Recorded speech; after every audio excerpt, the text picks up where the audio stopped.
Hello, hello, hello. Good afternoon. It is the preview of one of the biggest games of the season so far. It's Barça against Inter tomorrow at the Spotify Camp Nou. On the show today, we are going to be listening to Pedri, to Xavi Hernández. We're going to be seeing the live training session, and I'm being told that we can go to the press room where Pedri is about to answer the questions of the press. So let's go to the press room and listen to Pedri. Día B de Barça TV. ¿Cómo está el ambiente? ¿Cómo están los ánimos en el vestuario? He's asking about the atmosphere and the feelings in the dressing room ahead of this difficult match.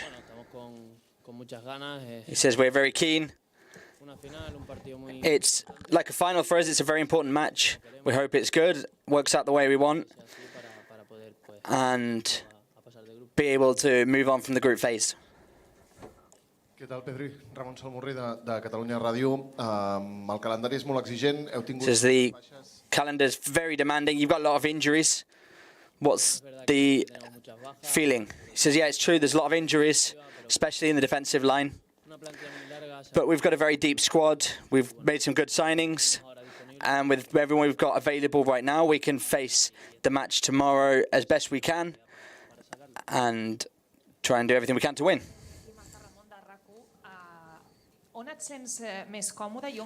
She asks where he's feeling most comfortable, where he's got most influence, playing as a defensive midfield like Busquets or an attacking midfield in the area. He says, well, on the pitch, I prefer to play in the midfield rather than the outside. Pushing forward, I think, works better for me. I'm a bit more comfortable. But like I said, I always try and do what the coach tells me, help the team, and do the best for this team to do as much damage as we can as, against the opposition.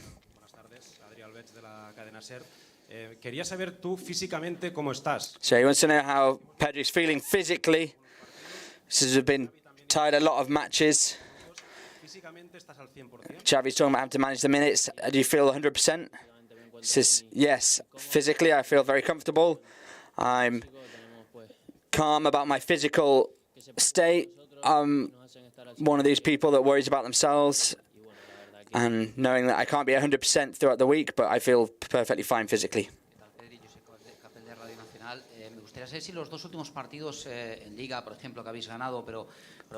So he says, the last two matches you've won very closely in La Liga. Has that created any doubt mentally ahead of this match tomorrow? Says it's true that the most recent results haven't been what we wanted. Winning the 3 points is the most important thing and the best thing about the matches, but we need to improve a lot of things, because if we play like we did the other day, we can't draw. We need to improve, but we'll keep adding points 3 by 3, do what we need to do with each match, and try and win the matches when we can to get the 3 points.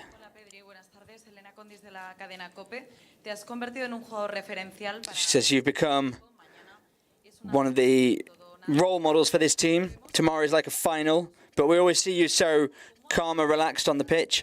How do you deal with the pressure ahead of these demanding matches in the Champions League? So honestly, I face it like a final. I think it's a very important match for us. We will try and play 100%.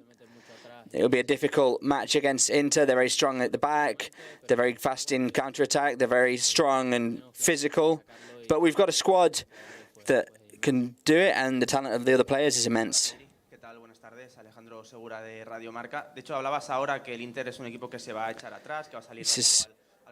You're a team that gets back quickly, they quickly counter-attack. You just said that.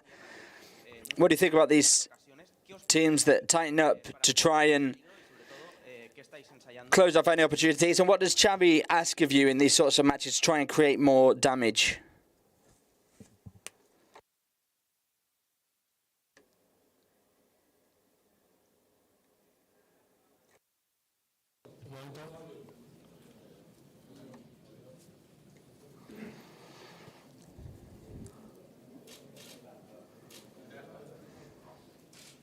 Sí, Pedri, perdón.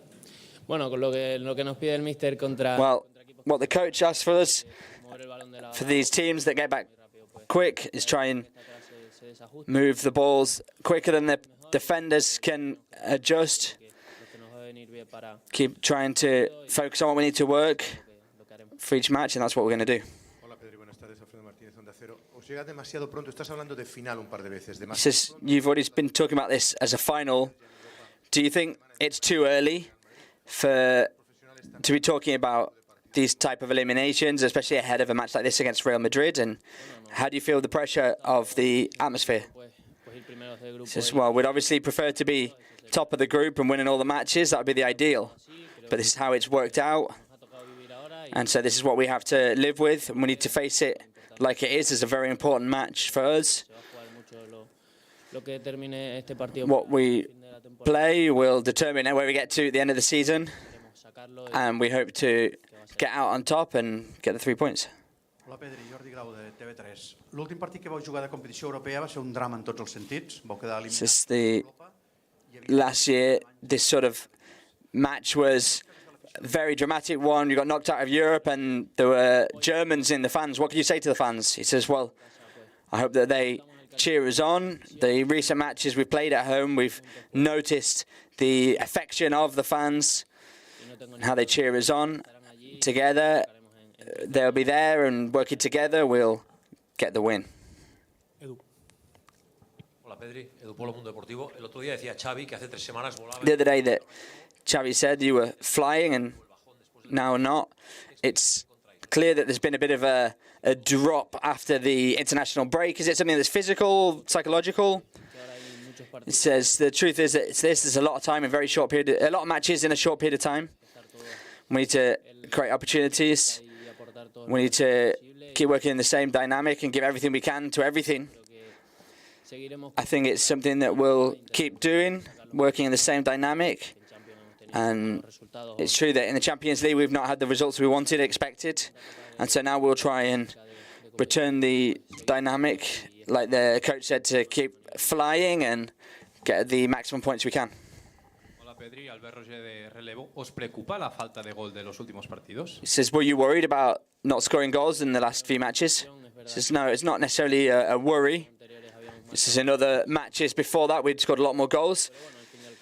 But at the end of the day, we've got quality up front to score goals. We've got quality in midfield to create the opportunities. And together with the team, we can keep scoring goals. And we've got a forward that we all know the quality he's got to do that. And so what we'll try and do is get the ball there in the best conditions to score the goal. But it doesn't just depend on him. Hola, Pedri. Ricardo Rossetti para Gol Televisión, para Gol Play. Con el club hablando tanto de la parcela económica... This is the club talking so much about the economical situation, the financial situation. No conseguir mañana un resultado, no... Do you feel the pressure or the responsibility of winning this match tomorrow to get through the Champions League, not just because of the sporting level, but the financial level?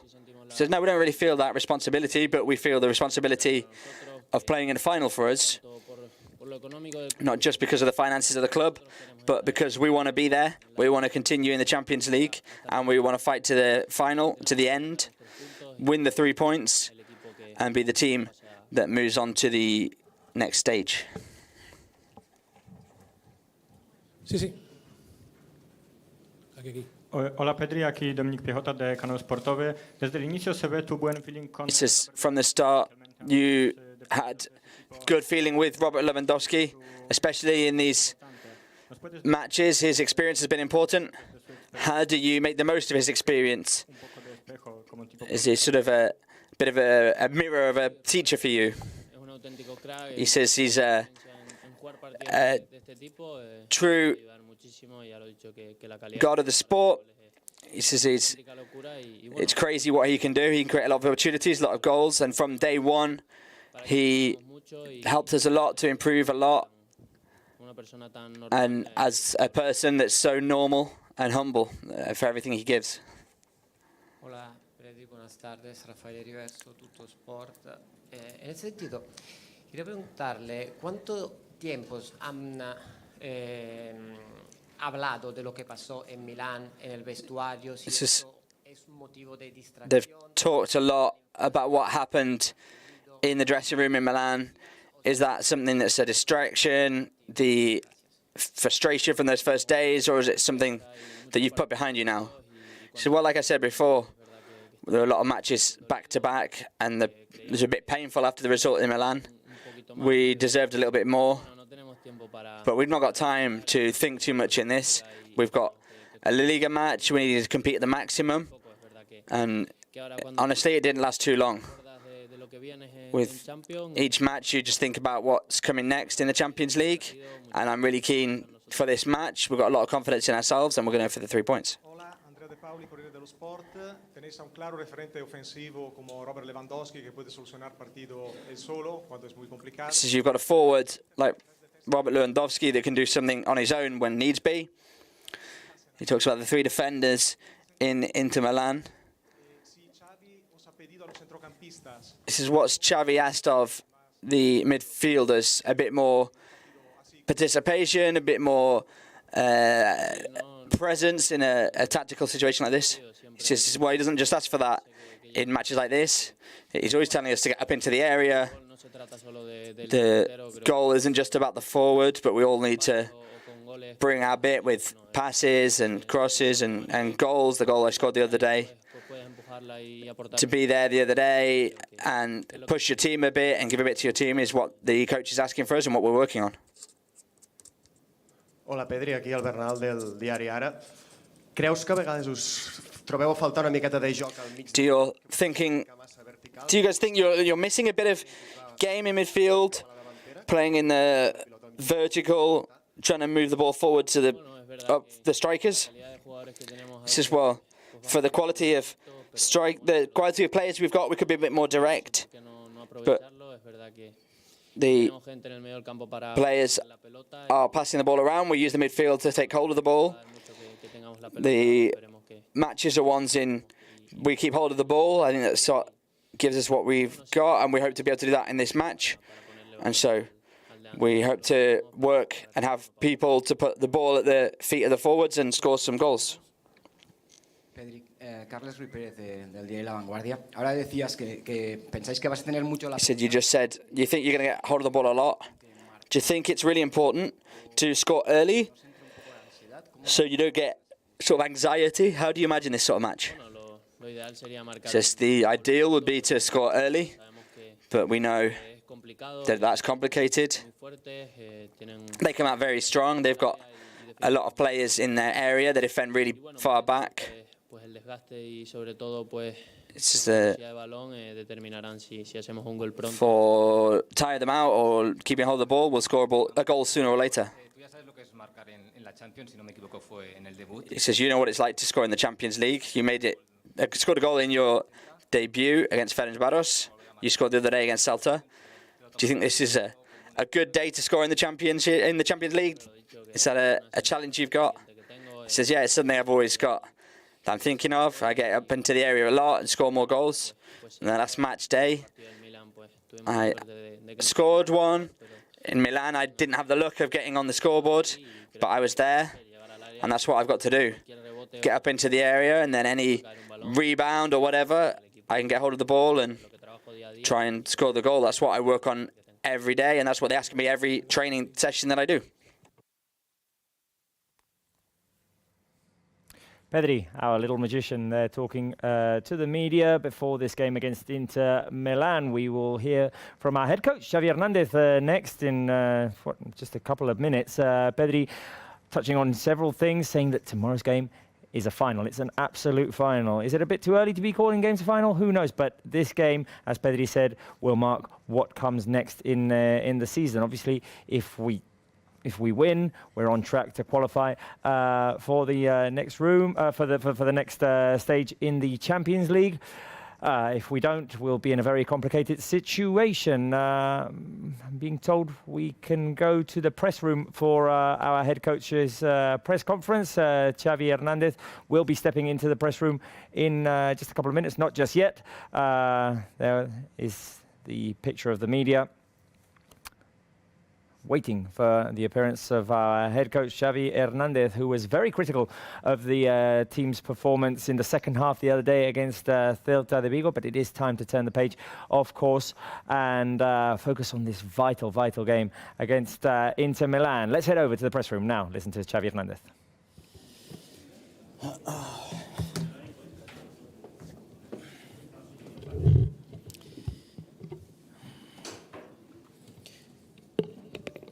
Bona tarda a tothom, benvinguts a la roda de premsa del tècnic del futbol. Good afternoon, everyone. Welcome to the press conference of Coach Xavi Hernández. Bona tarda. Pel dia B de Barça TV. Hem estat parlant amb els col·legues italians, amb la premsa, que es parla ja és que si... Talking with the Italian press, they all said that Inter are going to be very defensive. I don't know if you've got the plan. How do you intend to tackle the defensive Inter Milan tomorrow? As well, we expect something very similar to what we saw in the match against Milan near the leg. They're very defensive. They're normally very far back in their defending with their medium block. We've been working hard in the training to try and work them out better. I think we've improved a little bit than the Barça we were in the last 15-20 minutes in Milan. We now had to balance the attack and the defence. It's like a final for us. There's no margin of error. We lost against Milan, we lost against Munich, and so we hope that the fans tomorrow will give us help and a really nice night. De Catalunya Ràdio, en directe a Catalunya Informació, poses ara l'accent en atacar millor. Pedri deia... Putting the focus on attacking better. Pedri spoke about how well they defend. He talks about the... Would you be thinking about the lines of three and then some full-backs? He says, well, I don't want to give too many clues. We'll try and attack. We'll try and be brave. At the end of the day, what worries us in some ways is attacking better. We don't want to defend. We need to think about how we're going to improve attack. What we'll do is try and attack it the best way possible in the first half. I don't think we'll be able to maintain the role of Rafinha or Marcus. We will change and vary some things to be able to attack much better. We need to be more aggressive, more vertical, get up into the area more often, shoot from outside the area. From the first minute, we need to show a lot of intensity and go out for the 3 points. We need to be brave. Hola, Xavi, Marta Ramon de RAC1. Hola. Sents que més enllà de la classificació pels vuitens de la Champions... Beyond the standings in the group and the next round of the Champions League, are you worried about the dynamics of the group? Of course, that's the most important thing. That's the transcendental thing for this competition. We've not done the homework well enough. We lost our 2 away matches, and now we've got an opportunity to play at home to try and get back in one way or the other. A bit of more dignified position in the group. It's not a comfortable position. It's not a comfortable position in this competition. We are Barça, and so we need to do what we need to do, and we'll try and face it that way tomorrow. Hola, Xavi. ¿Qué tal? Hola. Adrián Alves de la cadena SER. ¿Cómo se gestiona esta sensación de estar delante? How do you manage the feeling of being ahead of a match like this, where you play for your life in the Champions League? What's the message you give to the dressing room? And from that point of view also, something that's a bit of nervousness, a bit of pressure, knowing what's in play. Also the financial situation of the club is in play. He says, well, we need to be positive. I see everything as an opportunity. I've said that a lot. At the end of the day, there is pressure. There is difficulties. We're in a position that's uncomfortable. I want to say again, uncomfortable in the classification of the Champions League. But we're going to face tomorrow in the best way possible. Being positive, attacking, being brave, having our personality. We've not got anything else to do other than that. We need to get the 3 points that we've got left to win at home. We'll try and give them everything, all the care to the players, that they can show their talent, they feel positive, that they've got an opportunity, and that they fight for the knockout match that we've got tomorrow. Os la jugáis, sobre todo mañana, pero también el próximo partido, los 2 próximos son los you play all tomorrow, not just this match, but also the one in the Camp Nou. taking in consideration the situation we saw last year, is it important that the fans turn out to support you this year? Yes, he says it's fundamental, especially tomorrow. I think the fans have seen that. It's a sold-out event, so that's fantastic. As a coach, I've had a lot of great moments at home with fans cheering you on.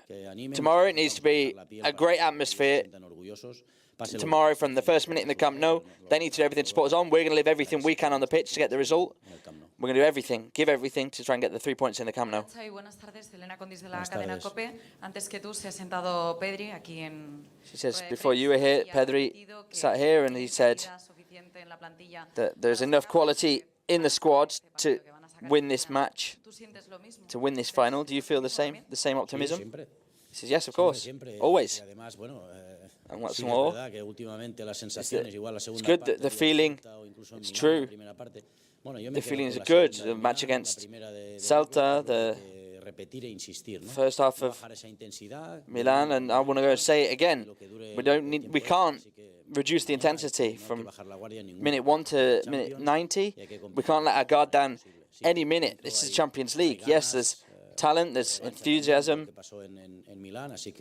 There's a hunger for vengeance of what happened in Milan as well. And we need to give everything to get the victory here tomorrow. Hola, mister. ¿Qué tal? Buena tarde. Alejandro Segura en directo para la pizarra de Quintana de Radio Marca. Se hablaba mucho de Jules Koundé. Si llegaba... There's a lot of talk about Jules Koundé, whether he'll be there or not. Para estar en la convocatoria. He's in the call-up list. Will he be playing in the Clásico? In theory, tomorrow we aren't counting on him. For Sunday, we will see. He might make it, but it will depend on his feeling. These are matches that if you're not 100%, it's better not to be there. But I think he's doing well. He's positive. He's been training really hard. My feeling is that he could be there for Sunday. Hola, Xavi. Alfredo Martínez, Onda Cero. Buenas tardes. El otro día decías que el equipo The other day you said that the team had been flying. Now they've come down a little bit. What do you think about them? Do you think they've got less confidence? These recent matches, they've not been as fresh or as bright as they have been, and can you help them recover these feelings for this match on Sunday? As well, it's knowing a bit of the diagnostics of what happened. Honestly, I think we reduced the intensity and the high pressure and the pressure to recover the ball. The team is very able to take away their personality. They play really well. It's a team that we dominated well last season, and then they dominated us in the second half. We need to make sure that we press and keep the intensity and attack well for the full 90 minutes and attack better than in the first half of Milan. In the second half, I think we were quite good. Hola, Xavi. Jordi Grau de TV3. ¿Firmes l'1-0? No, m'agradaria un 2-0. Agree 1-0? He says, no, I want a 2-0. Millor un 2-0, està clar. Edu. Hola, Xavi. Edu Polo, Mundo Deportivo. Tu vas viure fa uns anys un Barça-Inter, diferent aquest, però també havíeu de guanyar, de remuntar el Camp Nou. Played various Barça-Inter matches. Que l'equip això també ho va acusar. No sé, demà si et preocupa que el tema psicològic... Are you worried about the psychological feeling of the scoreboard not changing for the 90 minutes? He says, well, it's a very... de l'aspecte psicològic, no? D'estar tranquils. Very psychological match. To keep calm, attack well, knowing how we need to attack, how we need to get in our position on the pitch, how we need to work defensively, and from there we can keep calm and dominate the match. We've got 90 minutes to win the match. We don't need to score on the second minute. Better if we do, but we need to have patience, we need to have calm. It's difficult to attack. They're strong at the back. But if we can play like we did in the second half against Milan, then I'm optimistic. Albert Hernández. Darrere. Hola, Xavi. Albert Hernández de Televisión Española. El partido de mañana es The match tomorrow is similar to one we saw last year against Benfica, where you had to win to keep hold of the classification to get through to the next round.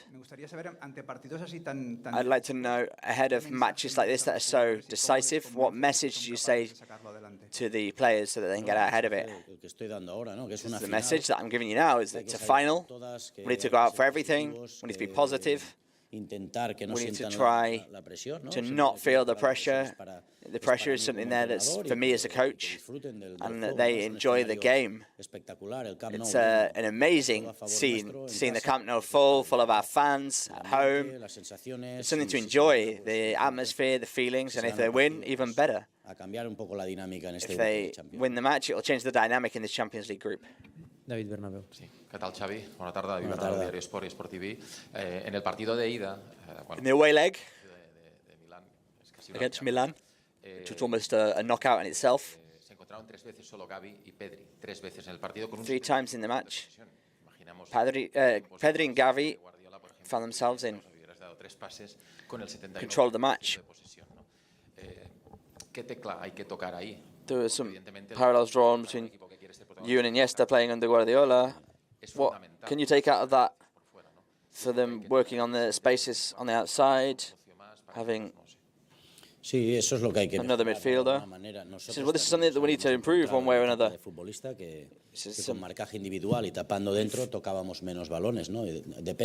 Scoring by touching the ball in, you have less touches of the ball, and we need to look if we need to attack more on the wing, or we need to dominate the inside spaces as well, passing through the midfield, attacking in the second line, shooting from outside the area, being more available in these moments that the attacking midfielder needs to come in and receive in a lot of ways.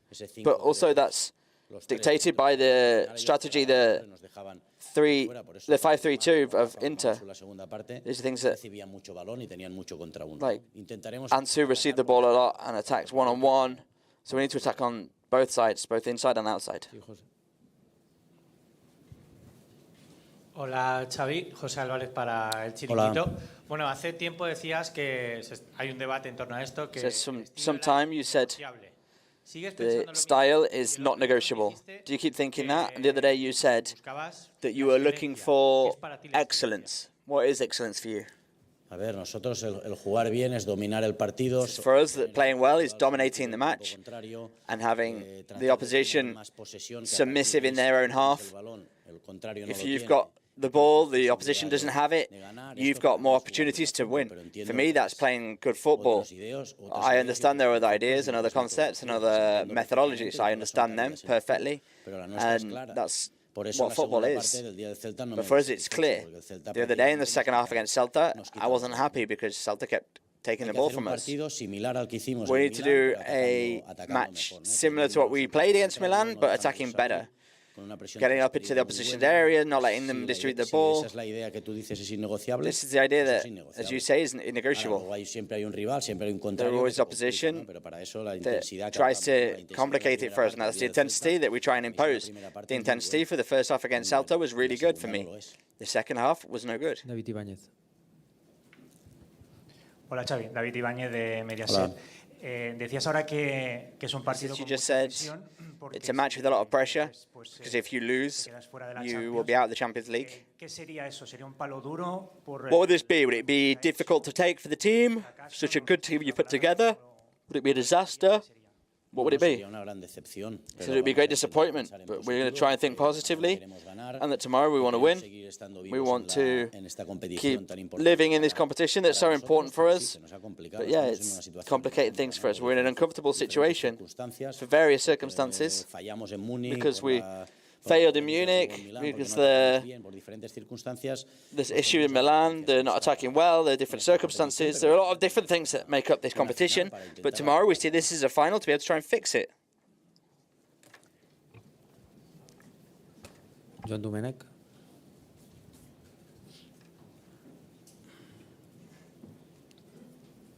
Aquí. Del periòdico.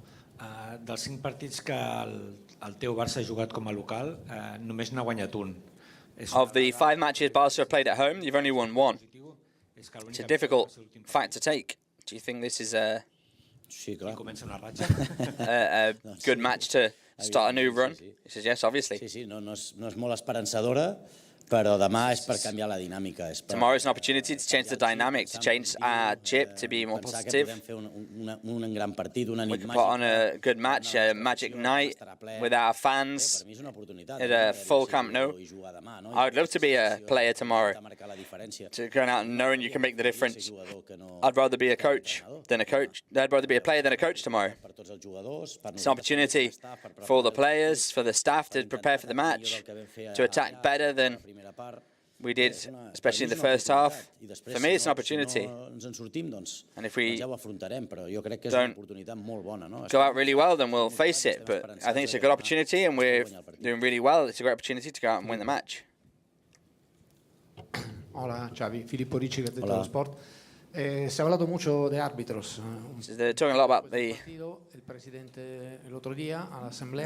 referees. You after the match the other day, the president in the assembly, for the referees, there's a lot of pressure. En general, en el partido, que tire por este lado, por el lado del árbitro y de las polémicas. Sí, pero ya está. O sea, ya está. Yeah, but that's it.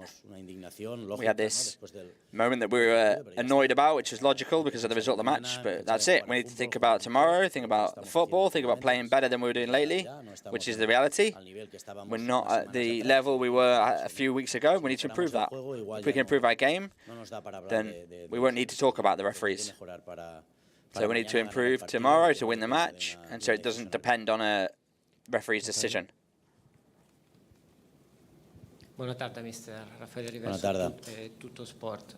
Alla mateixa línia del company que li recordava el partit de l'any passat amb el Benfica. This is a colleague talked about the match last year in Benfica. Quan es juga un partit tan complicat, tan difícil, tan decisiu. What do you say? La pregunta és vostè com ho viu, perquè al final Okay, so he's asking how Xavi lives this match, these sorts of situations, like the one against Benfica last year. Last year, it was Xavi, but it wasn't a team that he'd put together. Tomorrow's the first real final for Xavi leading Barça. How do you see that situation? He says, well, it doesn't change anything I've said. Tomorrow's a great opportunity to change the dynamic, to change these last three matches. It's a way of playing a great match at home in front of our fans, something we can do better than we played in the first half against Milan, the second half against Celta. There are lots of things I'll get in my way to make sure the players are motivated, and they'll be thinking in this match. Right now, we're not thinking about the consequences if we don't get a good result. We're just focusing on winning, focusing on attacking better, doing things better first in terms of our football. That's the feeling I've got. I've got to be an optimist, and it's a great opportunity for me as a coach and for the players and for Barça. I don't like that you talk about it being Xavi's team. Buenas tardes, Mr. Andrea De Paoli, Corriere dello Sport. El Inter tiene algunas características que pueden incomodar a Inter have some characteristics that could make life difficult for Barça. Two of the four are injured. There's this rumours that they just play with one player up front. Is that something that would be better for Barça? And it's something you've thought about, Frankie de Jong as a centre-back, to put more players back? For us, regardless of the strategy they put out, will be very little variations. We know how we want to go play, how we want to attack, how we get into the area. We talked about this with the team, so that they feel comfortable to defend and attack in the best way possible. If they change the system like you say, that won't put too much on us. We need to show our personality.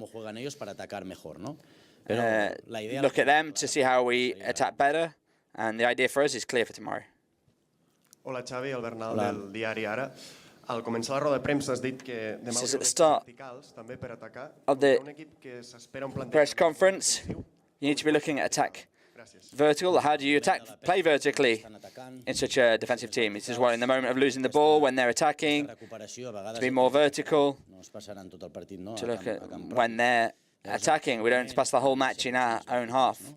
And that's when we can be a bit more vertical. And when I say vertical, I don't mean that. I also mean attacking into space, getting into the area, dominating the midfield, maybe. Be more vertical and more aggressive in front of goal.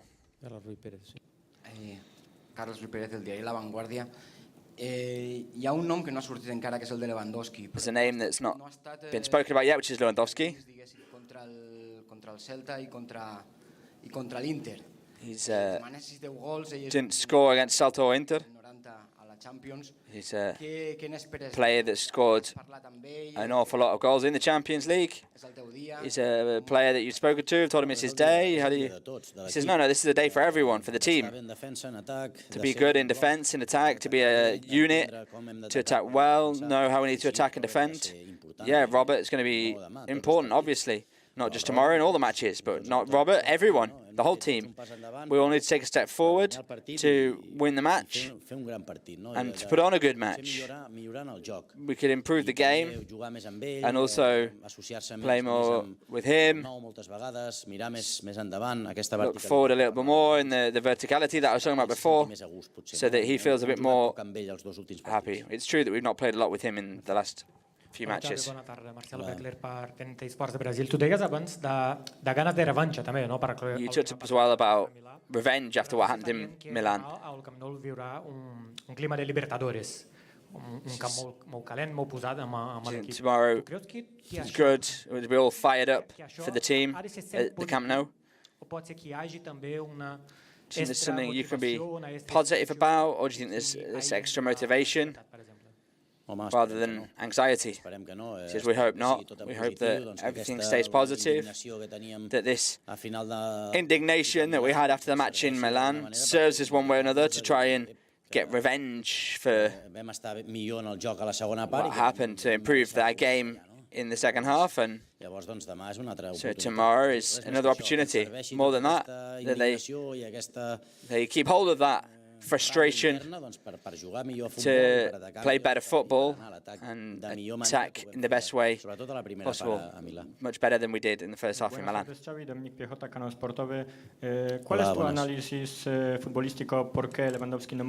What's your opinion about why Lewandowski hasn't scored in recent matches in the Champions League? Do you think he was a bit more isolated? He says, I think in Munich he had a lot of opportunities. There's talk about efficacy in front of goal. Milan was very difficult. They had 5 defenders, 3 really great defenders, centre-backs, and so we need to try and play a bit more nearer to him. We had a bit of an island situation where we were far from Robert, and so we need to work better as a team to work with Robert. Hola Xavi, Albert Roger de Relevo. El otro día cuando cambiaste a Jordi Alba y a Ferran Torres. The other day when you played Jordi Alba and Ferran Torres, there was some booing in the Camp Nou. Can you understand that reaction? And if the result tomorrow is not good, there could be whistling and boos as well. The fans. We always say this is intentamos que nos ayuden, que nos animen. Something that we want them to help us. Mañana, no pienso to win the match tomorrow. I don't really think about the whistling. En que las cosas van a salir bien, en que si pitan algún jugador we think about things going on well and that things will come out well. De aquí que les pitaban y ahora les aplauden, pues if they whistle, they applause. The objective is that they're team of the team, regardless of what happens, and they can see that the team leave their entire soul on the pitch. Hola Xavi, Ricardo Rossetti para Goldplay. Hemos visto entrar al presidente Laporta en la ciudad deportiva. No sé si has tenido la oportunidad de cruzarte ahora con él. We've seen un mensaje o es necesario un tipo de arenga al vestuario para un partido. President Laporta has spoken. I don't know if you've had the chance to speak with him. El club, tú que has sido futbolista, esto aporta, es positivo. Knowing what this means for the club, is it something that's positive for the team? Yeah, it's positive. We're united. They've not let me know if the president was going to come. We'll see. But regardless, they're united. This is a group, a team, a family. Whatever happens, the people need to be proud of Barça and the team. Hola Xavi, Juli Claramunt en directe a Twitch de Gigantes. M'agradaria que valoressis els minuts que va tenir l'altre dia Frenkie, com el veus als entrenos? Si està What did you think about the minutes Frankie had the other day? Està bé. Frankie està bé. Says Frankie's well. Surt d'una lesió. Obviously, he's coming from an injury, just a little injury. He's got good feelings in the training. We'll see how he is, along with everyone else, and whether he'll be ready to play from the start or come on in the second half. We'll make a judgment tomorrow. Well, that was the press conference of our head coach, Xavi Hernández. Previously, we had heard from Pedri, a lot to break down, and here in the studio, I'm going to do that with Natalia Ostrovska and Spencer Siegel. Guys, big game tomorrow. Yeah, big game tomorrow, but as we can show, both Xavi and Pedri, they are both optimistic. And hopefully, as Xavi said, we are going to see a special game tomorrow, and hopefully the fans, which Xavi said, the tickets are sold out at Camp Nou tomorrow, so we are expecting a big game and a big, support from fans. Indeed, we've had over 80,000 in attendance at the Spotify Camp Nou for every La Liga game this season so far, and Spotify Camp Nou tomorrow needs to be boiling. That's what he said. I learned a new word today because I heard caldera and I was wondering, okay, it's got to be something in terms of let's make the Camp Nou a hotbed. So I'm glad that that's the sentiment, because I feel like everybody has that feeling where tomorrow you have to use that home atmosphere to your advantage. You've played the last two games on the road against the two teams that you're battling with in this group to try and come through. And so now you get those same two teams, but at home over the next couple of weeks. What stands out to you, Natalia, from what Pedri, from what Xavi said? You talk about the positivism. Pedri, I mean, it's not us saying it, it's the players saying that it's a final. Yeah, it's a final. But Xavi also said it's a final. And of course, I mean, tomorrow, even a draw, is a best result for us. I mean, tomorrow, the only thing that counts is a win. Exactly. We have 3 points, Inter have 6, Bayern have 9, Victoria Pilsen have none. A win would leave us level with Inter Milan. Anything but a win puts us in a very, very complicated situation. Yeah, looking through what the possibilities are, I think we all understand tomorrow has to be a win. I found it interesting that one of the questions that somebody asked Xavi was, are you okay with a 1-0? And he said no. And he said, no, of course we're not. Because in this competition, you're fighting for everything, and that includes tiebreakers, because there's only so many points available, so ties are more likely than, say, over the course of a 38-game season. So, yeah, if you can get the 2-0 or even a 2-1, in a sense, because then the next tiebreaker goes to total goals scored between the two teams. That's 3 points is crucial, but yeah, if you can continue to get more, that's going to be the best chance they have to go through, because if they win the next 3 games, Barça, we're in. Through. Yeah. They're in. They're still in control of what they can control, essentially. Exactly. Well, in the press room, we had our colleague, Bruno Ballester. We're going to go ahead and talk to him. Bruno, what stood out to you from these press conferences of our player, Pedri, our little magician, and our head coach, Xavi Hernández? Well, let's start with Xavi Hernández. Has been the last one talking and reacting here to the media, with a clear idea, of course, that tomorrow is a big final, that he expects a full Camp Nou, that I think he thinks that also supporters have learned about the past, and for sure tomorrow they will be 100% with the team. 2 names. First of all, Koundé. He has confirmed that he's not going to be able to play tomorrow in the Champions League clash against Inter Milan. Probably he will arrive to El Clásico, but of course he will still have to wait to see how he evolves the rest of the week. And Frenkie de Jong, yes, he's ready and he's prepared to be part of the team tomorrow. There has been a question to him if Frenkie, there's a possibility to see him playing as a centre-back. Well, according to the way Inter are going to face this match, that of course is parking the bus. He has confirmed it, as all our Italian colleagues here in the press room expecting. But yeah, there are many possibilities, but he says that Barça will focus on his style and not worried at all how Inter are going to play, if with just one striker or with 2. To score an early goal, of course, important, but he thinks that it's going to be a long game and that mental aspect is going to be really, really important. This some of the headlines from Xavi Hernández in this press conference. And about Pedri, well, that of course they are not satisfied of how the things are going in the last games, although the team has won, that they have to try to play like, the first half against Celta or the second half against Internazionale.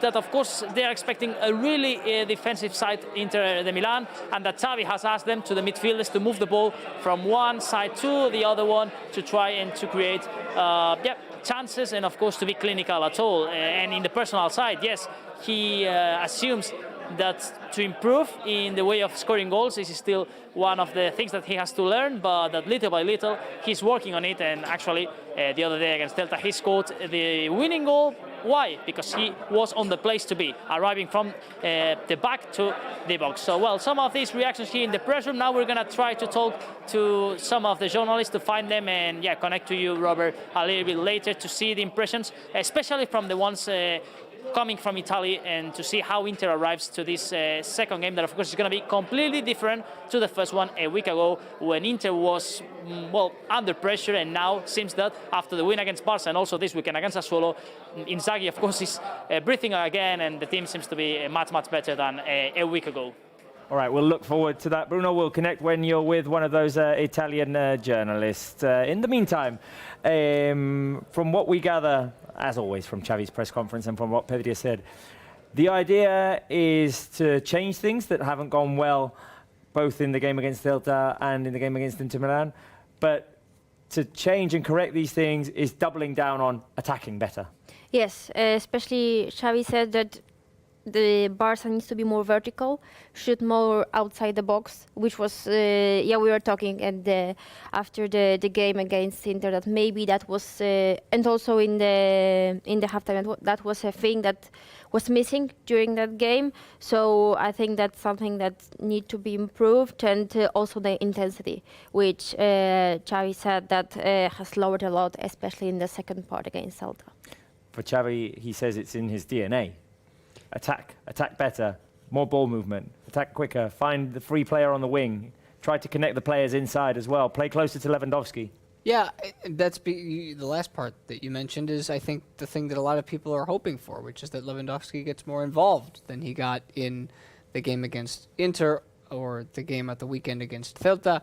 These are groups of players who have gotten to play together quite a bit, but because of the injuries and some of the tweaking that Xavi has had to do as a result of that, there is a little bit less cohesion amongst the 11 that have been out there, especially defensively. And you say, okay, well, that defensive line is different, but that is a connecting point for Barça to get from where they build out of the back to where they need to be when Lewandowski is the man with the ball at his foot trying to score.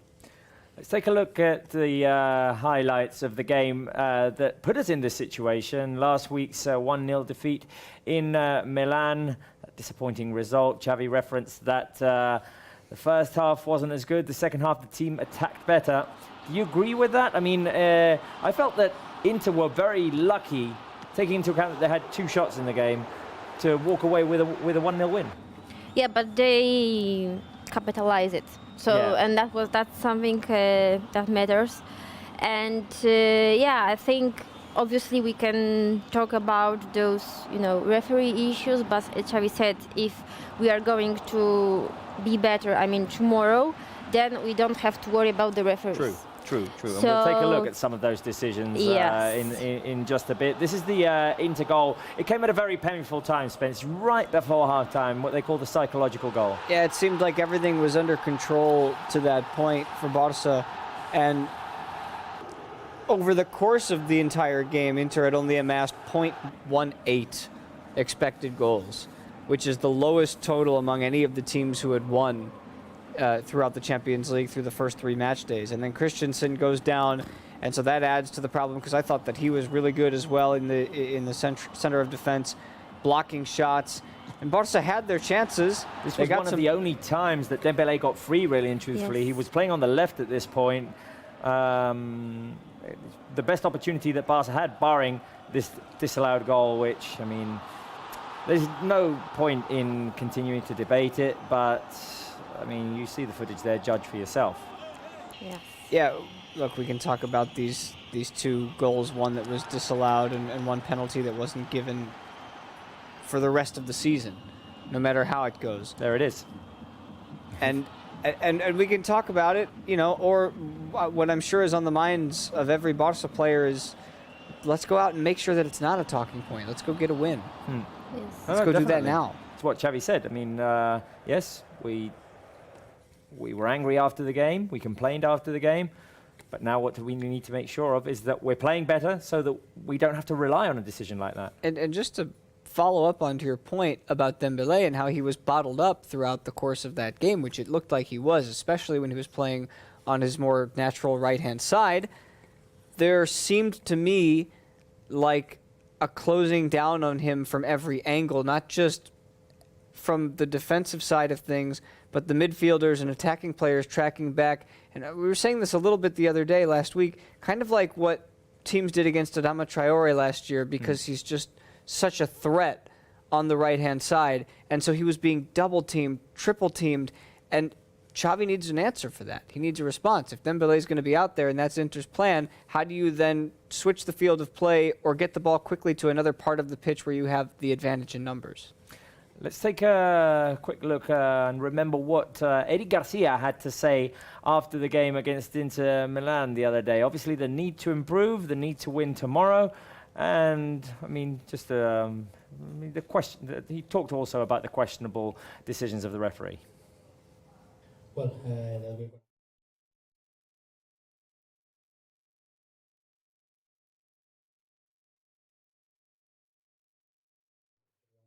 to support us. They all mention it. It's a final for, well, the game against Inter Milan tomorrow at the Spotify Camp Nou. And they all feel that there's a need to improve as well after the last 2-3 performances. Yes, obviously. I mean, I think someone asked Pedri why the dynamics has changed. I mean, after the international break. And of course, I think lots of teams, after especially those big ones, they have some issues after the international game, but then they are back on the track. So hopefully, Barca is going to recover this energy, you know, this good vibe they had before the international break. Well, Xavi said that before the international break, the team were flying. Hasn't been the case in the last couple of games. Maybe some of us expected the team to come out flying against Celta, to react after the defeat against Inter Milan, and the performance became a bit sluggish in the second half. But tomorrow, as we said, I mean, we can't let anxiety overpower the players tomorrow, having the full stadium behind them, the noise, the decibels. But they need to come out and try and put their imprint on the game as soon as possible. Yeah, I think it's okay to be slightly nervous about a game tomorrow as a player. Edgy, willing to get out there, willing to feel like we have to make our mark. Because if you go into this game with the feeling of everything's going to be okay and we're going to play our game and we're going to be fine, then you do lose some of that edge. So I'm okay with that. A little nerves is not a bad thing. Once you get on the pitch, all of those players are professionals. They know exactly what sort of mindset to get into in front of the home fans. And if anybody's going to be nervous, it's going to be Inter, because the sentiment, as Bruno was telling us from some of the folks over in Italy, is that they're going to be defending, or at least trying to defend, for 90 minutes. Well, maybe that's what one of the Italian journalists who was at the media room today in the press room is going to tell Bruno Ballester. Bruno, you are joined by one of the members of the Italian media. Well, here we are with Andrea De Paoli, correspondent of Corriere dello Sport and a big reference in Italian journalism. Andrea, buonasera, buenas tardes. Buenas tardes. Things have changed a lot 1 week ago in the first game between Inter and Barça. Las cosas han cambiado muchísimo. ¿Cómo ves al Inter? How do you see Inter for tomorrow's game? Es un Inter distinto. Creo que el partido del Meazza ha sido un punto de inflexión para el Inter, que antes estaba jugando bien, pero no conseguía. Reflection for Inter, who were playing well before but weren't able to get their points. Tanto a nivel anímico como This sobre todo win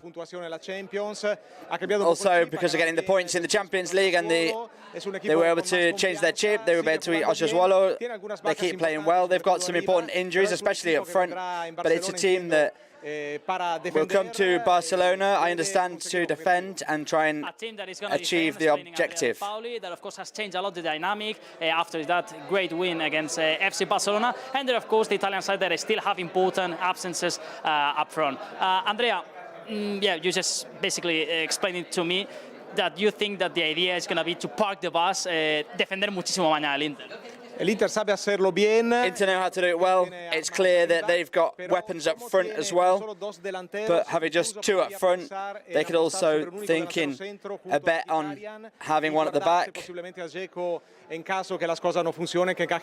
case things don't work out well and they do concede a goal. The things that could change a lot, in my opinion, if Barça are able to score early. If they achieve this objective, they could get into the psychological battle with Inter. It's really important for Barça to score an early goal if they want to control and enjoy a good game, because if not, if the time still's running, Inter are going to feel comfortable defending with everyone on their box. Last one, Andrea. Of course, Inter and Barça, they have to play tomorrow, but what are Italian media, the atmosphere there, about what can happen in these games between Barça and Bayern and Inter Bayern? Calculators, ¿cómo están las calculadoras y los cálculos según lo que pase mañana también aquí en el Spotify Camp Nou?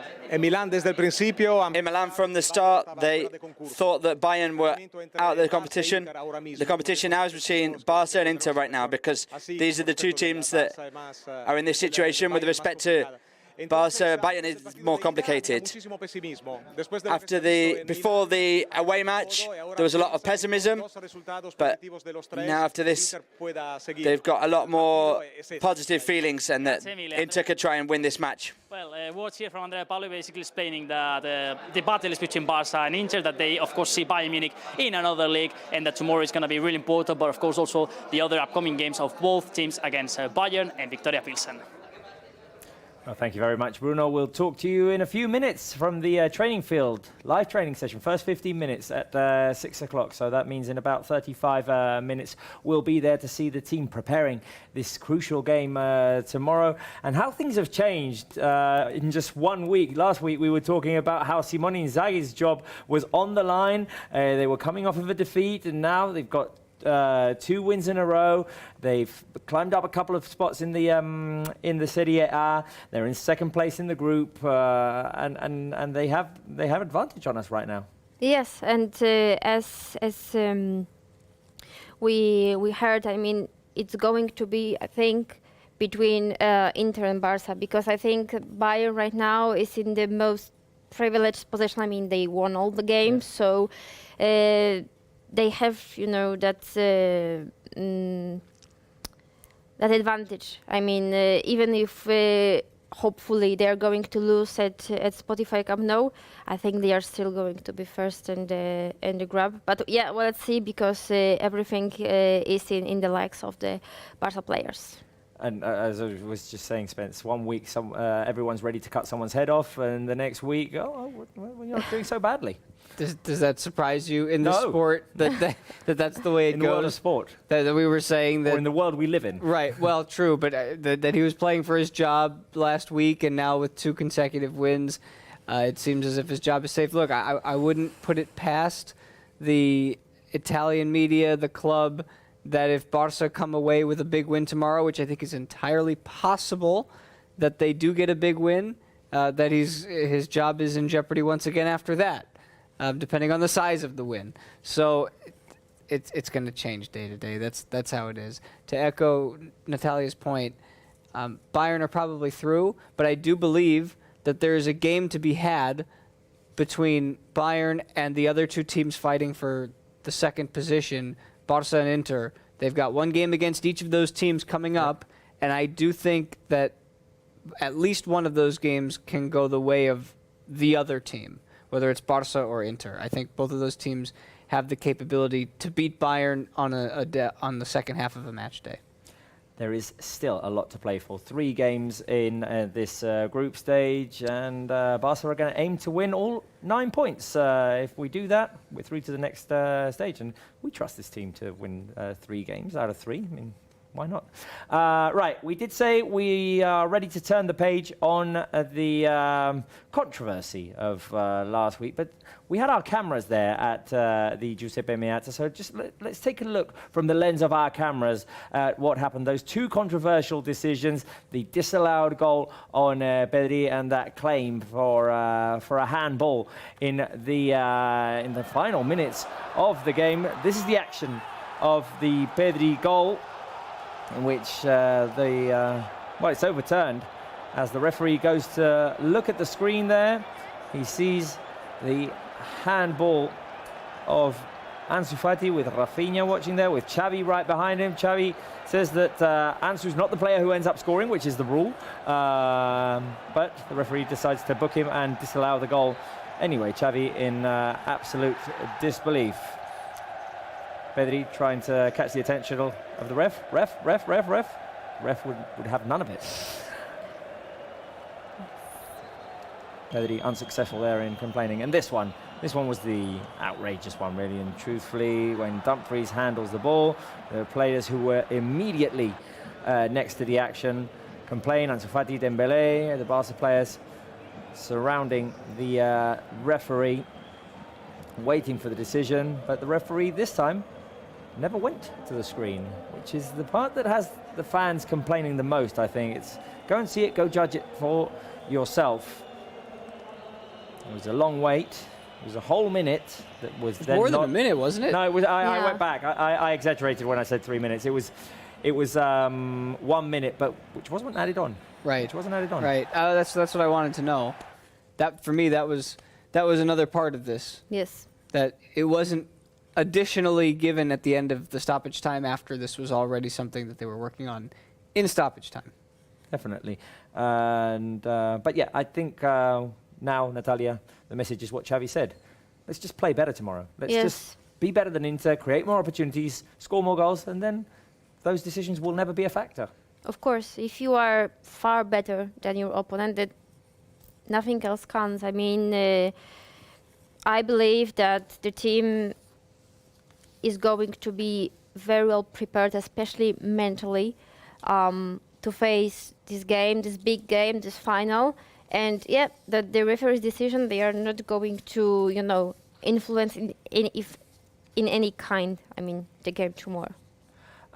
We also had our cameras there at the Giuseppe Meazza, focused on Gavi, the young midfielder who started in that midfield with Sergio Busquets, with Pedri and himself, of course. We heard in the press conference how Pedri and Gavi didn't link up very much in the game, but the youngster was very, very active. We'll take a look at the footage of Gavi there, filmed by our cameras at the Giuseppe Meazza. Gavi, as always, just a nightmare to defend, I imagine. Never stops moving. Very, very active. Gavi, who played 83 minutes in this game, only intervened 41 times, 41 touches in total in the game.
Bueno, vaya semana, ¿no? Es verdad que hay ese clásico. What a week. Pero me imagino que solo pensáis en este Barça-Inter. You've got a Clásico coming up, but right now you're probably focused on Bayern Inter.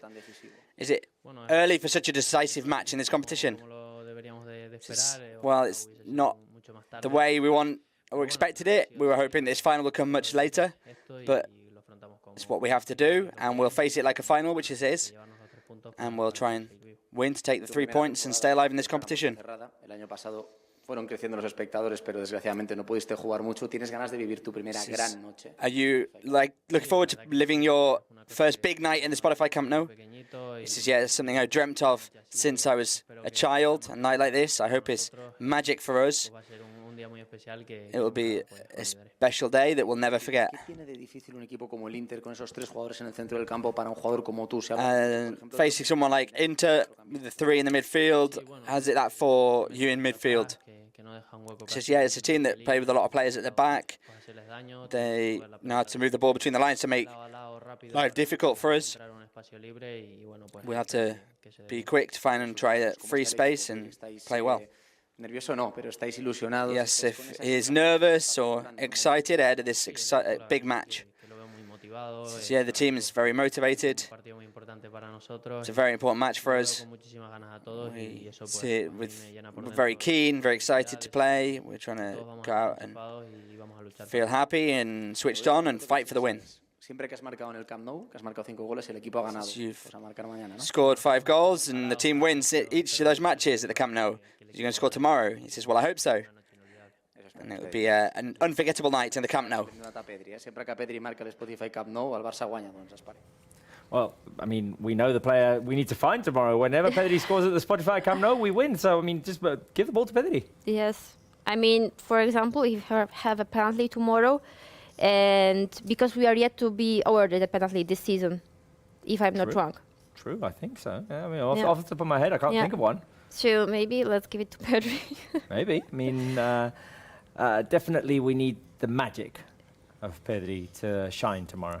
And anytime he's on the pitch, you always feel like your team's got a shot. And that was evidenced, I think, most when he wasn't on the pitch last year. And Barça were struggling without him. And he came back. I don't remember his first game back. It was in January. I think it was the Atleti game, perhaps, or it might have been the Copa del Rey or something. But as soon as he came back, Barça started their stretch of scoring 4 goals a game. And he induces the calm when everybody else is feeling like they need to rush. And I think that's a nice balance. There's it's a nice balance. skill to have for an 18-year-old, or 19-year-old now, sorry. But yeah, I mean, still under 20.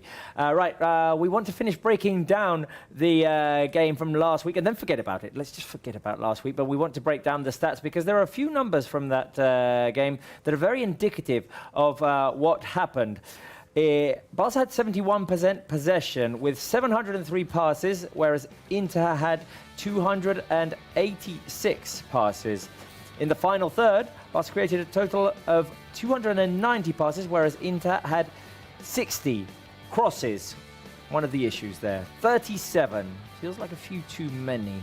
7 just for Inter. Barça had 26 touches inside the box, with 8 for Inter. Barça created 7 shots, 5 of them inside the box. 5 shots for Inter, 2 inside the box. And the player with the most touches for Barça was Sergio Roberto. The player with most touches for Inter was Çalhanoğlu, a midfielder. For us, it was our right back, also indicative there of Barca's struggles. 37 crosses, 5 shots inside the box. The balance is wrong there somewhere, Spence. Yeah, and with all due respect to Sergio Roberto, you don't want him to be the player who has the most touches on your squad. And you want him to be active, you want him to be running forward, creating in the opponent's half, but not the player with the most touches. This is the type of stat line that you show to somebody who doesn't know this sport very well, or somebody who might say, like, well, you know, why play the games? Barca's going to win. They're the better team. Look at the stats. And then you go, no, my friend, this is football. It doesn't work like that. It ended 1-0 for the team that had the ball 29% of the time. That took how many shots? 2 shots inside the box. The shot that they scored was from outside the box. Yeah. I mean, every stat in there, including passes in the final third, leads you to believe that Barca is the team that should have won, but that's not how football works. The other issue, of course, was the 37 crosses. Some of them seemed like a bit too forced, just looking for something to happen. Barca weren't really a threat on the one-on-one. Dembélé attempted just 3 dribbles in the entire game. He was the one who attempted the most. Pedri, Gavi, Balde and Ansu attempted 2. We just need just that little bit more spark on the wing, and then for the actual cross of the final pass to be an assist more than just an attempt to find something. Yeah, I was about to ask you how many of those crosses were coming from Dembélé. Do you have that stat? I don't have that. Oh, I do have that stat. If you give me a second, I do have that stat. So here is Dembélé's stat. Where would we be? Where would we be? Crosses.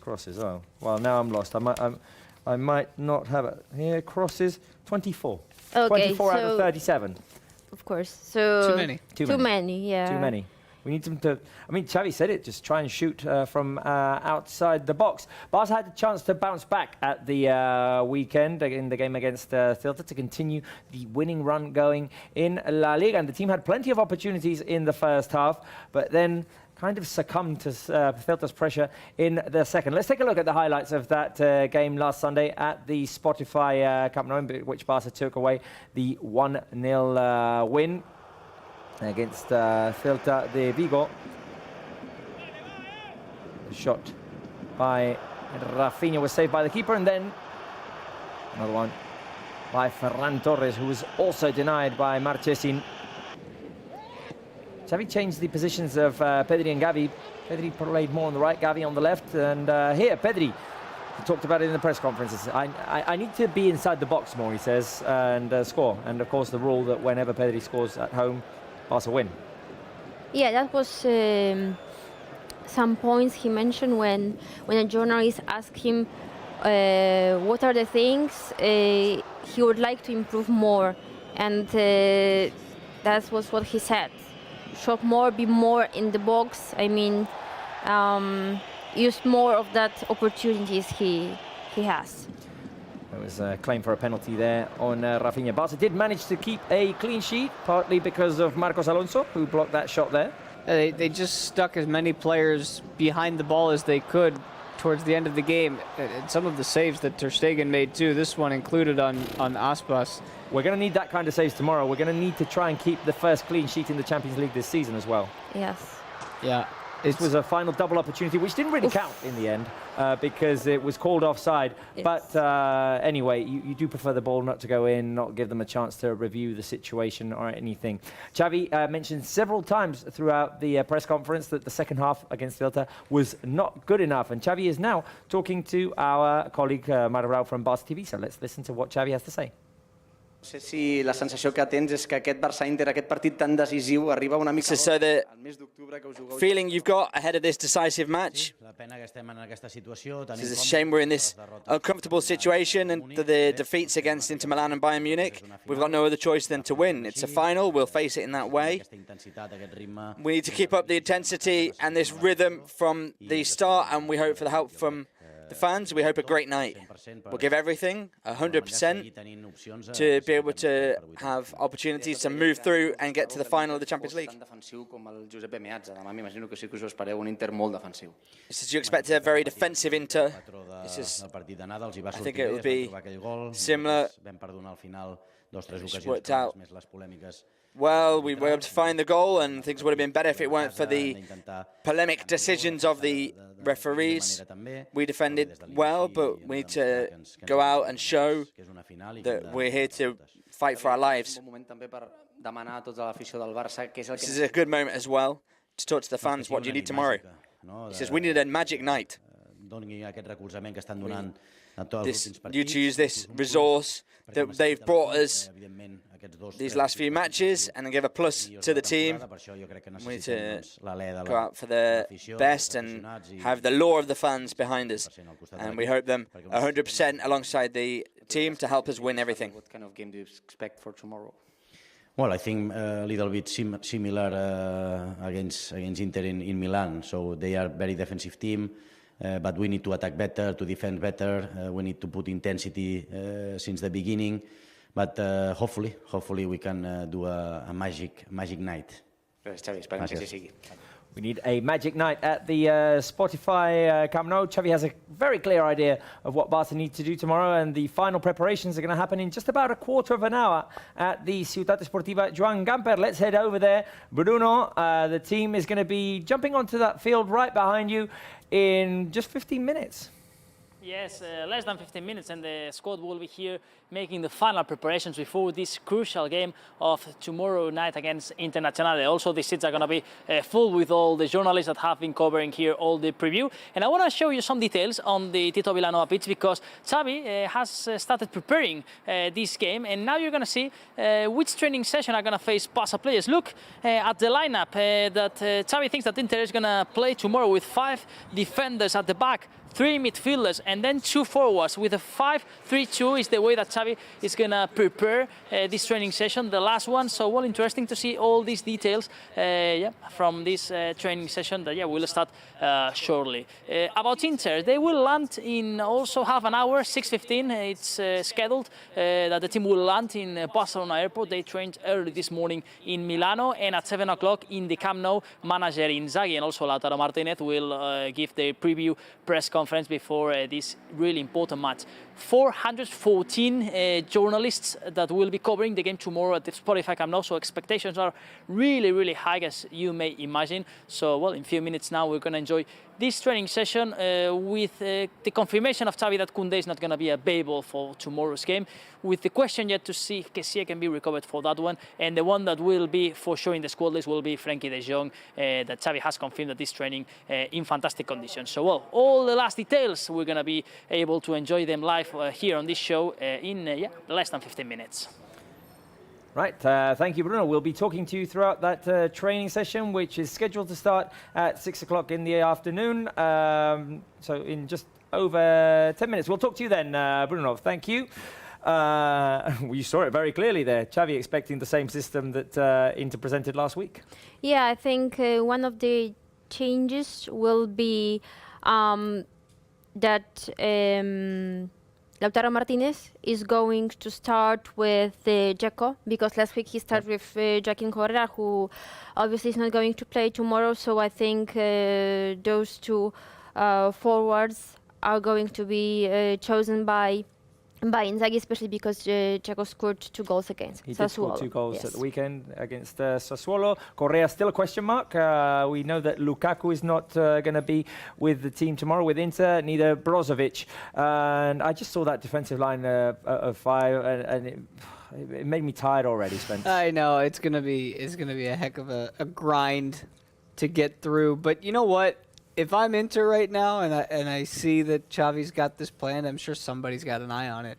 Maybe I think about changing it up and going to a back 4, and then Barca can use that overthinking to just puncture right through the defense afterwards. But this is it's the type of tactic that you see Xavi say, all right, this is how we're going to prepare for this game, because very rarely in a game with this magnitude do you know what to expect. And it's funny because Xavi feels like he knows exactly what's coming. Well, I mean, Xavi expects a very similar game to the one we had last week. Right, it seems like a Xavi and Pedri themed show, but we do have an interview that Pedri gave to UEFA this week, and he talked about how he grew up in football, talked about his first experiences in Europe with Barca. So let's get a few glimpses of what Pedri had to say in that interview with UEFA.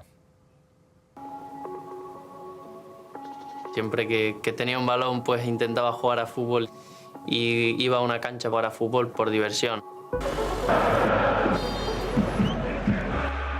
No sabía que tenía el talento ni las cualidades para llegar.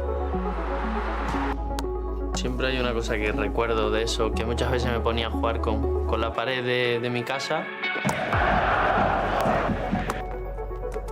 Justo empezaba pues a tirar a la pared y a intentar girarme lo más rápido posible.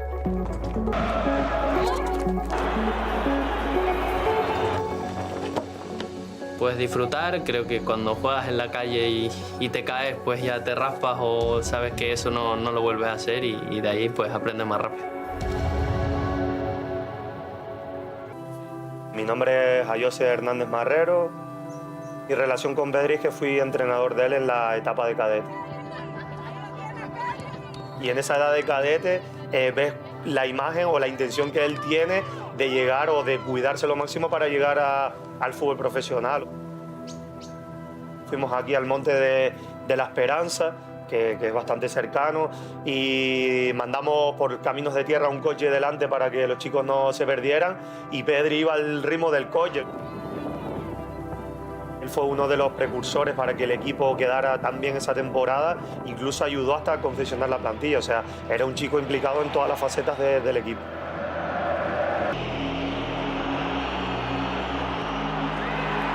Sobre todo creo que es un futbolista que sí es verdad que hago las cosas que dice el míster, que mirar antes de recibir, sobre todo para tener información de dónde están los compañeros, pero muchas veces trabajo por instinto, por lo que creo que va a pasar en ese momento.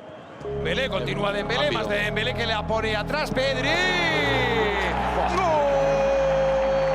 Casi nunca me atrevo a chutar a puerta y ese balón desde que lo vi sabía que iba a chutar, sabía que habían un par de personas en la portería, pero que tenía que acabar la jugada y es un recuerdo muy bonito de disfrutar así del primer gol en Champions y sobre todo en mi debut, creo que es algo especial. A little glimpse there of what Pedri had to say in that interview, and you could see in the footage of when he was playing as a kid, you kind of see the same things that he does now.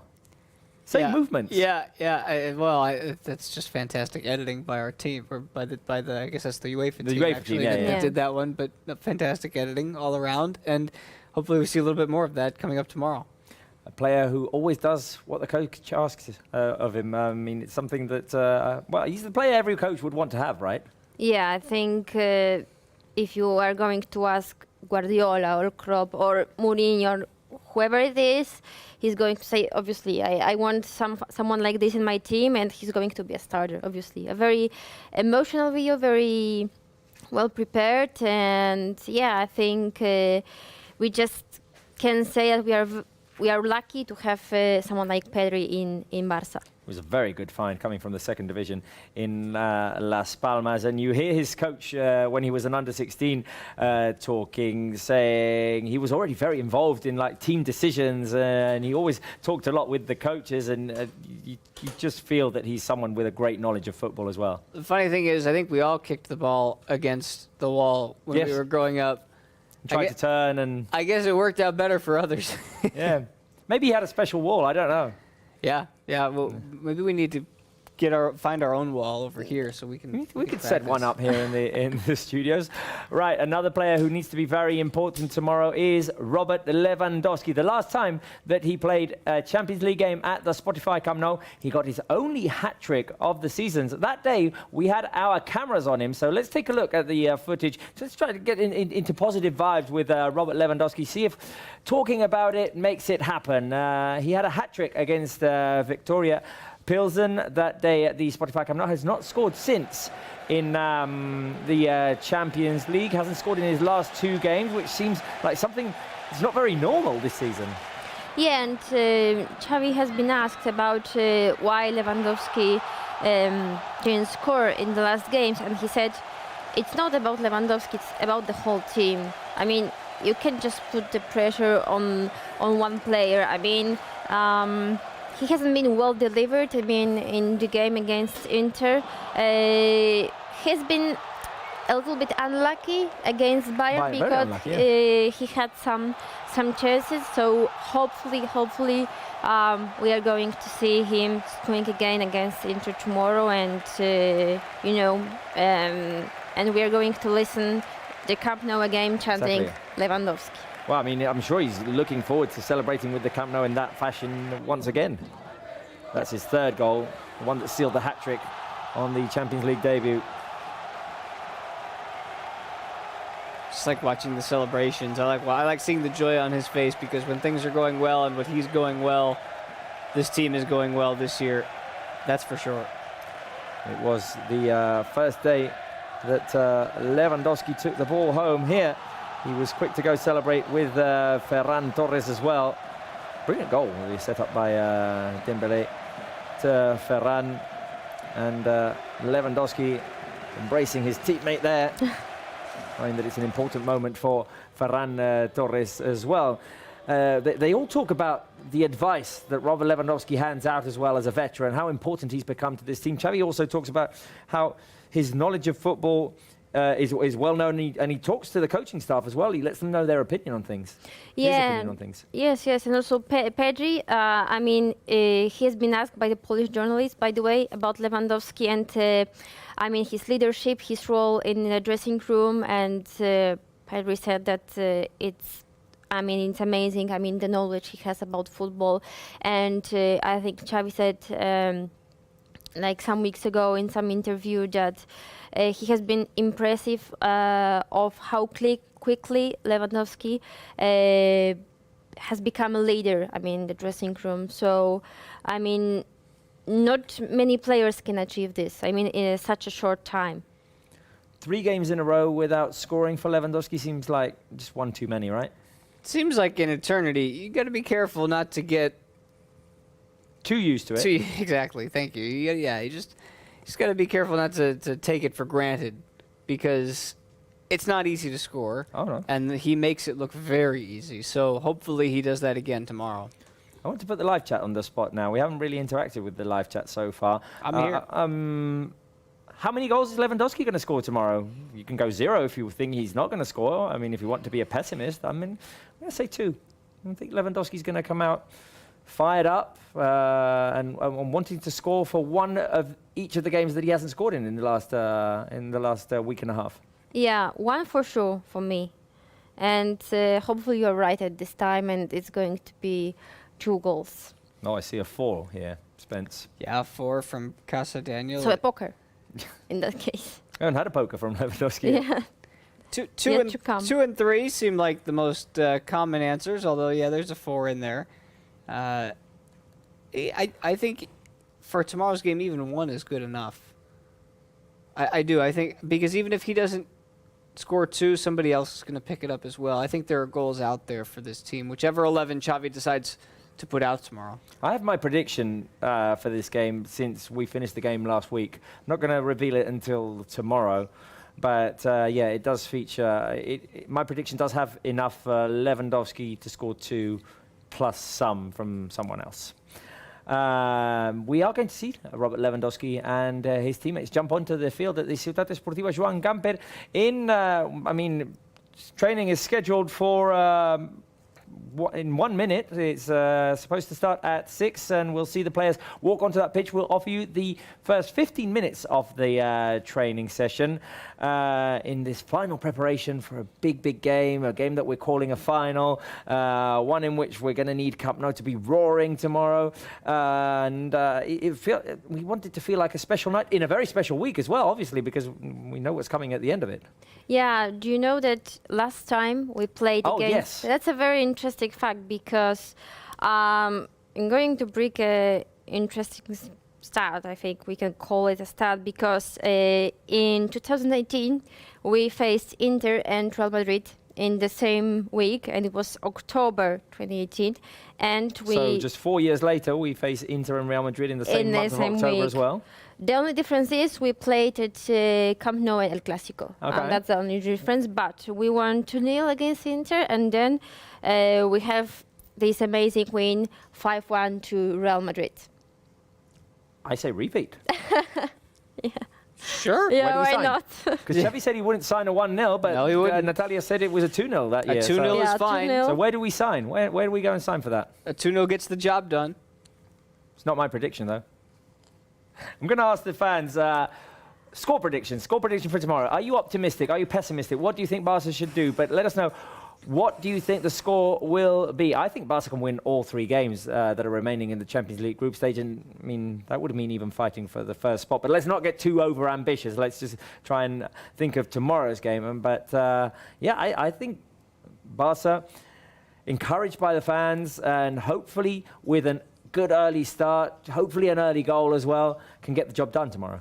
Yeah, definitely. I mean, tomorrow's victory, I think will be very important in terms of the morale of the team to also, win against Bayern. Because, if you catch this positive feeling with the one win, then it's easier, I think, to have some a victory run. I mean, as you said, I think those 3 wins are definitely possible. Hopefully, it's going to end like this, and maybe we are about. I yet think it's difficult to go to the first out from the first place, because I think Bayern are in a privileged position right now. But who knows?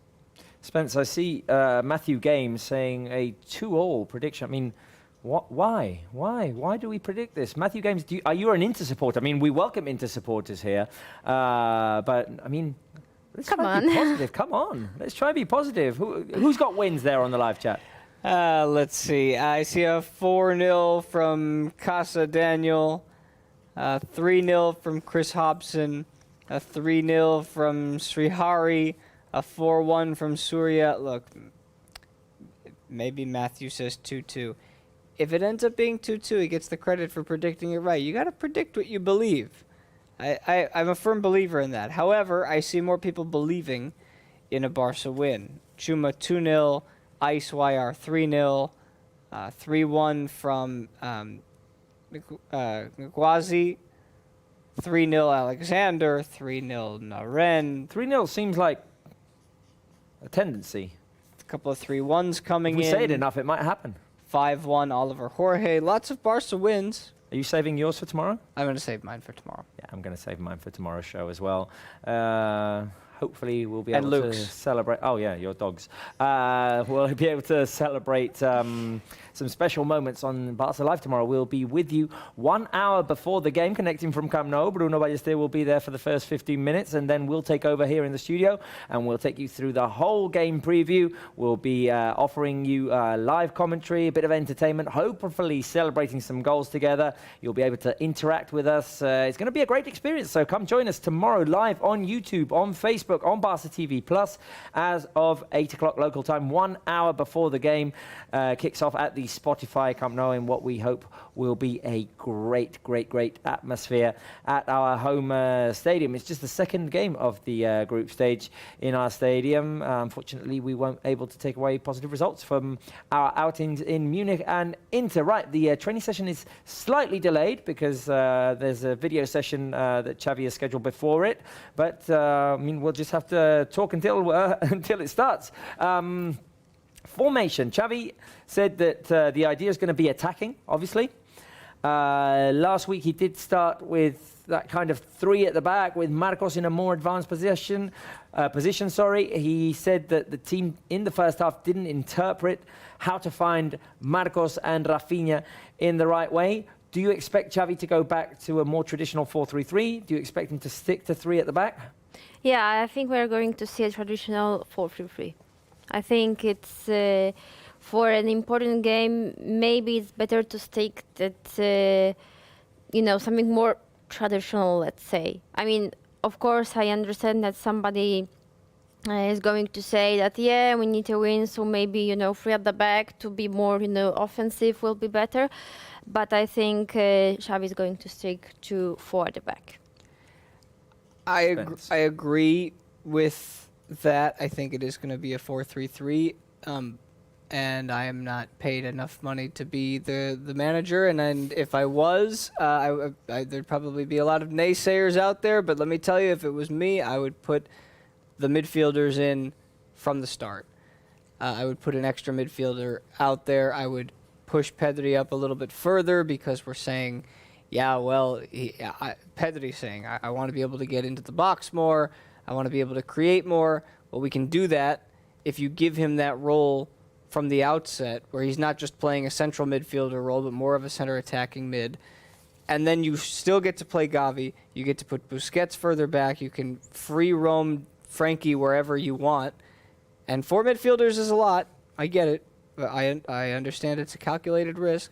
But with 3 at the back, I think they're capable of defending the attack that Inter are going to put forth, which isn't going to be, I think, to the same degree that we've seen other teams attack Barça this year. And up front, Lewandowski, Dembélé, and I throw Ansu in there on the left-hand side. He's not gotten his chance to start lately, and I think if you give him that chance, he will come through for you. Well, we'll see what lineup Xavi picks for tomorrow. We will know just over an hour before the game at about 7:45 here local time. Right, the training session was scheduled to start at 6. It's a little bit of a delay because the players are undergoing a video session that Xavi has scheduled, but we can talk to Bruno, who's at the Camp Tito Villanova. Bruno, we're waiting for the players to come out right now and see this final preparation for the game that we have tomorrow, this crucial final against Inter Milan. Yes, guys, we're still waiting for all these players that, as you already mentioned, they are in the video session before this training session. Well, as I've been also explaining you, there are high expectations here with all the media for this game. We are just in 11th October, but this seems to be kind of these crunch games of April or May, because it's true, Barca needs to win to stay alive in the Champions League, but at the same time, if they are able to win, they will start again this fight against Internazionale. They will be with the same number of points. So yes, it's an under pressure situation. The team are in the limit. This is true, but at the same time, this can change tomorrow. With a win by 1 goal, will equal things with Inter. If you are able to win by an advantage of more than 1 goal, you will part with a little bit of advantage for the 2 remaining games that both sides will have against Bayern Munich and Victoria Pilsen. And yes, they asked Xavi Hernández if he was signing a 1-0 win, and he said no, I prefer, or I sign a 2-0 victory tomorrow, for example. So yeah, we want to see, of course, all these players. As we explained you, they are gonna train here, preparing this match and understanding that Inter will face a 5-3-2 formation tomorrow. If we see to the numbers, the stats are in favor of Barca with 6 wins, 3 draws and 2 defeats in the head-to-head against Inter, with 14 goals in favor, 7 against. So yeah, it's going to be interesting. Tomorrow's clash at Spotify Camp Nou between Barca and Inter. Champions League match day 4 that is going to start in less than 1 hour with the first 2 games. Copenhagen receiving Manchester City and Maccabi Haifa receiving Juventus. Juventus also under pressure in the Champions League. They need the 3 points against Maccabi Haifa, and well, Manchester City that are in the great way. And well, today with Haaland starting from the bench, for example, in this clash against Copenhagen, Guardiola saving some important players, as well, they are practically qualified for the next round. So yes, we are still waiting for the players here at the Tito Villanova pitch, and we will keep you updated and in contact with you once we start seeing these footballers. We want to know also the squad list that apparently is going to be released today after the training session. So some doubts, some names that we want to see if they are able to arrive to that clash against Inter. It's a key one. To ask you a couple of things. One is that you've been talking, as we heard from you before, with members of the Italian media. Last week we were talking about how Inzaghi's job was on the line, and 2 wins seems to have overturned that situation, right? Absolutely. I mean, the win against Barca was, the top one, but also this weekend they won against Sassuolo 2-1, and Inzaghi also rested some important players in defense. So yeah, good win against Sassuolo, good win against Barca. This is what football is about, that everything can change really quickly in favor or against, but yeah, right now Inzaghi seems to be kind of safe even what happens tomorrow at Spotify Camp Nou. But yeah, he rested important players, as I mentioned you, in defense, and the big doubt there in Italy is to see if Inzaghi is going to start with 2 strikers up front or just with 1 and play 5-4-1. This is another option. And same, if things start badly for them and Barca scores an early goal, they can introduce another striker and kind of make a more profile of an offensive formation.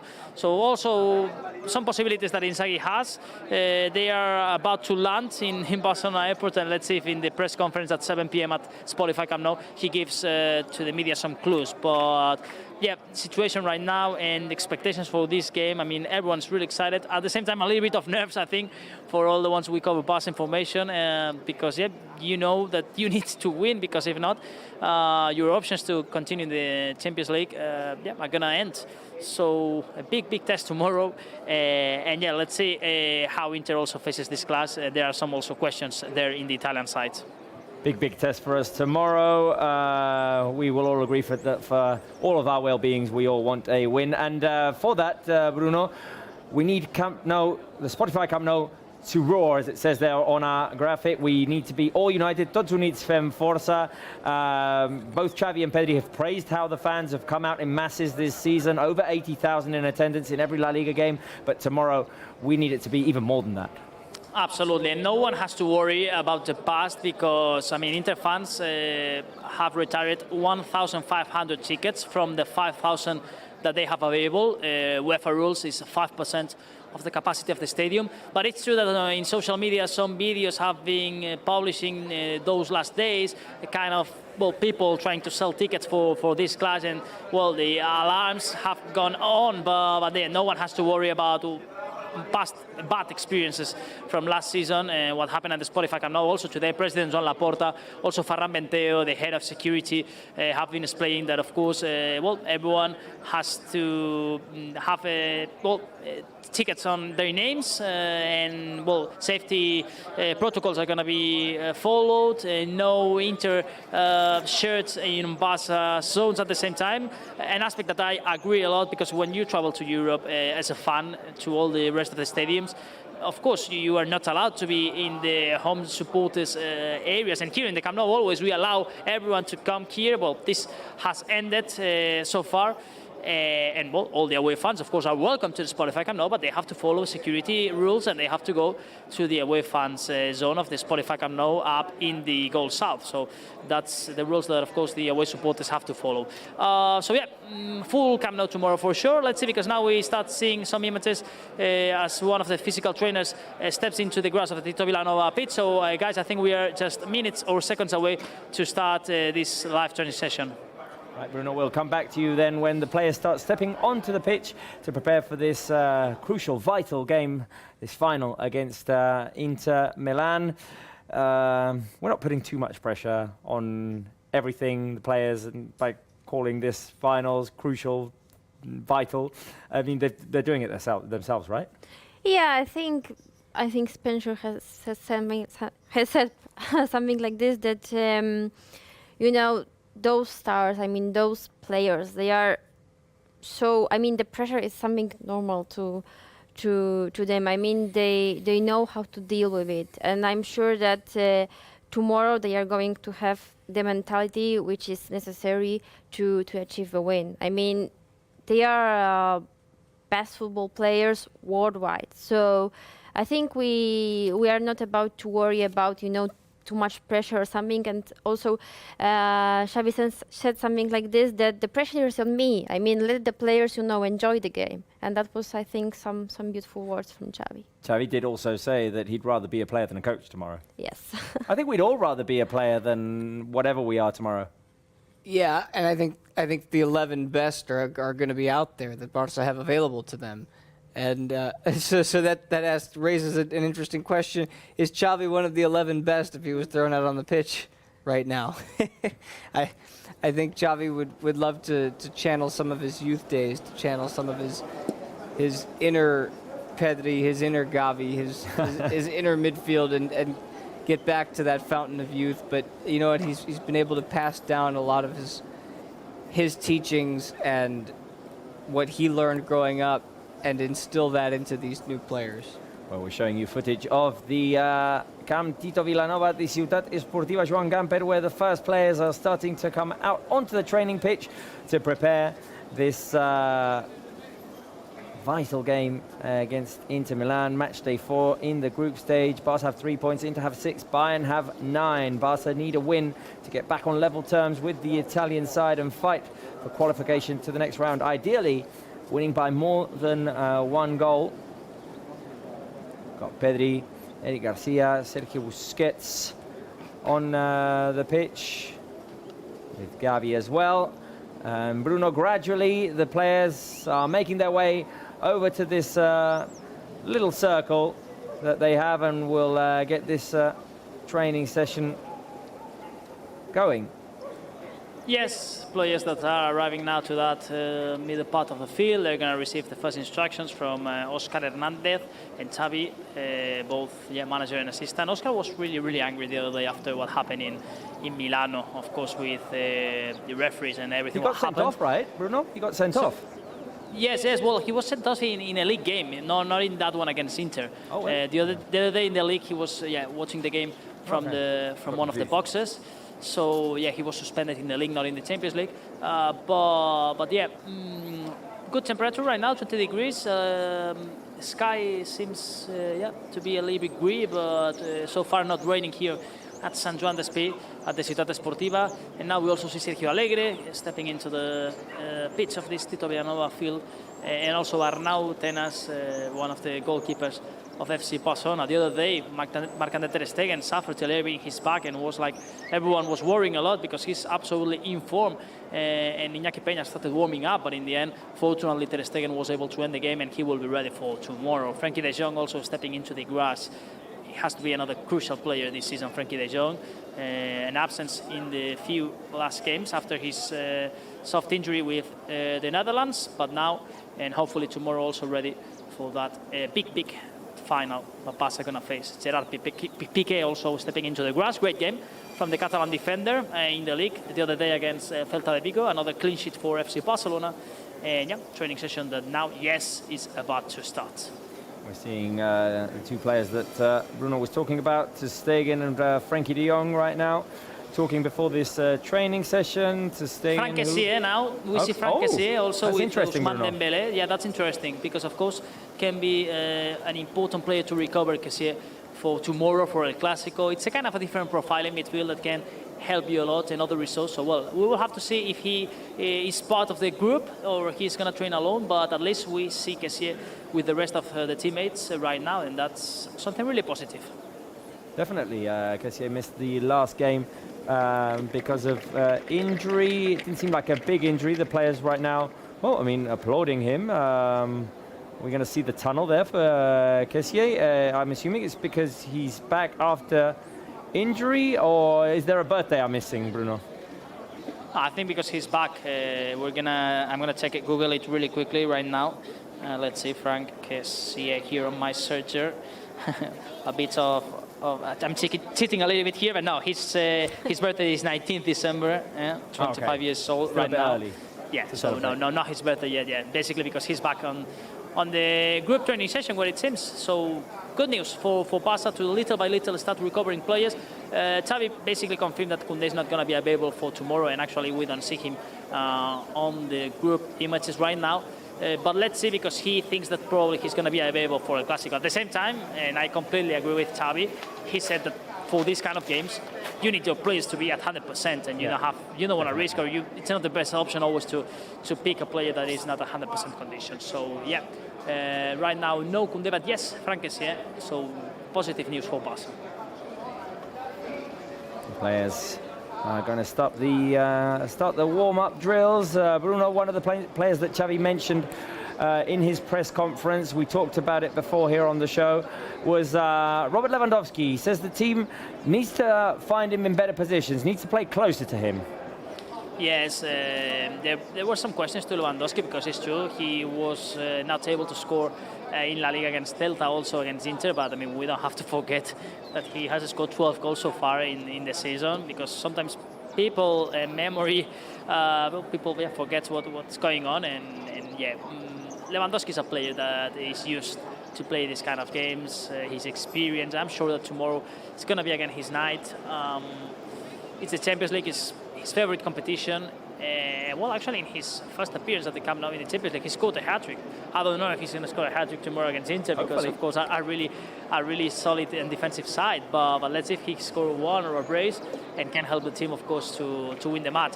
Yeah, Xavi basically was saying that I mean, yeah, Lewandowski is important to have him scoring goals, but the most important thing is to have the whole squad 100% and helping each other to, in the end, take a good result. because the important thing is, as a group, to have a good result tomorrow and not individual aspects of the game. But yes, many expectations also on Lewandowski, and for sure that he's going to react well, I think, to all this pressure and to all what people are demanding him. Frankie de Jong there, completing those warm-ups with no problem. He played a few minutes the other day against Celta, recovering after the injury that kept him out of the matches against Mallorca and Inter, the injury he sustained during the international break with the Netherlands. Spence, you were saying that de Jong is a vital addition to that midfield now that we have him available again. We had talked about him earlier in the show, but we didn't mention Franck Kessier's name at all leading up to this show, and I think it's a name that can be easily forgotten, though it shouldn't be, because he is an important piece of this midfield that adds another element of decision-making to what Xavi wants to do for tomorrow, because as we mentioned last week, even though he didn't start and he came into the game late, Kessier, nobody knows the opponents tomorrow like Franck Kessier does on this Barca squad, because he played on the other side of town, essentially, or I guess technically you could say within the same walls of the stadium, but he played for the other squad in that city, and so this is an aspect of familiarity that will help Barca, whether he starts or comes off the bench or even just sits on the bench and delivers good news. Natalia Ousmane Dembélé there on our screens. We talked about the crosses before. We need him to be, I'd say, more braver in terms of taking on defenders one-on-one, trying to create the opportunity for himself, just more decisive. Yeah, more decisive and maybe more clinical with that crosses to let them create some danger. To the opponent's goalkeeper. So and I'm wondering what kind of attack we are going to see tomorrow, because for me Lewandowski is a starter for sure, and then I think I'm curious if we are going to see those three who we saw last week. Dembélé, Rafinha and Lewandowski, or maybe it's going to be our Ansu Fati, who is also an option. Also an option, we'll have to see. They were all three of them warming up together. Bruno, we see Marc-Andre ter Stegen warming up on our screens. Hopefully nothing to be concerned about after he did give us a little bit of a scare in that game against Celta de Vigo. He kept another clean sheet with some big saves. We want him to keep his first clean sheet in the Champions League this season tomorrow. Yes, exactly. No, he seems to be 100% Ter Stegen. Also, we saw Arnau Tenas scoring a good header. He can be another option to be up front. Tenas showing his good attacking skills. No, but Ter Stegen seems to be 100% focused on this game. He knows that in the league he's performing really well, that he's fighting to achieve a big record. Now he beat his personal one. He wants to beat now the historic one of Barça and of La Liga. But he also knows that he needs to have a big European night. Hopefully, if he doesn't have to appear a lot tomorrow, will be good news for Barça, because this means, of course, that Inter won't be arriving at all. But you know that in the Champions League, and although Inter will be defending a lot, they are a big team and they will have at least some chances for sure. So that's where a Barça goalkeeper has to appear in the few options that your opponent will have. Well, you have to be there and save them. But Ter Stegen is absolutely informed, and that's something crucial, I believe, for Barça to have again the best version of Ter Stegen, because when you need to win important matches, you always need to have a top goalkeeper and a goalkeeper in form. So, high expectations also on Ter Stegen tomorrow, but hopefully, let's say, if he doesn't appear a lot, because this will mean that the script will be Barça attacking and trying to score goals against Inter. Do you expect, Bruno, the script to be very similar to what we saw last week in terms of what Inter are going to do? Even worse, I think, Robert, because I believe that in the first half, more or less, at least until Inter's goal, they were more or less trying to create something in attack. Of course, focused on defense, but they were also trying to run in the counter-attacks and try to create something.